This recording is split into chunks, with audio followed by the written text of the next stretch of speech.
आज आम मैंने बहुत खुशी जे आमर माननीय मुख्यमंत्री कलिंग स्टूडियो आसिले रिव्यू कले एवं जो जो कथा गुड़िक बाकी रही विगत दिन मानक आम मैंने सब डायरेक्टर मैंने आसते प्रोड्यूसर आसते जो जो डिमांड गुड़िक सब दिखाई लिखित भार आम माननीय मुख्यमंत्री को देइथिलु तेणु सी आज आसिले से कथा को मध्य से जानीपारे जे ये जगह यही कथा गुड़िक दरकार अच्छी तेणु सी आमको आश्वासना देले जे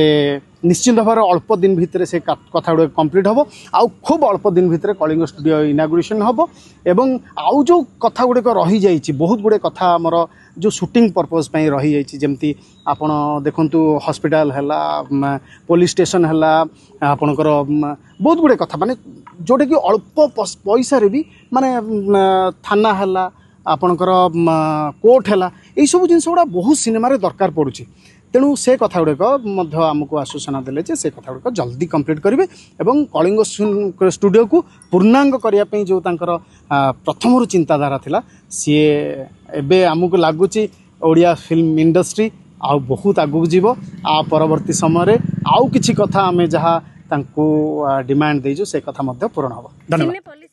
देश विदेश कोण अनुकोण टेक्निक खबर देखंतु आम सह यूट्यूब फेसबुक और इंस्टाग्राम रे आमको देखंतु लाइक शेयर और सब्सक्राइब करने को आद्यम भूलंतुनी।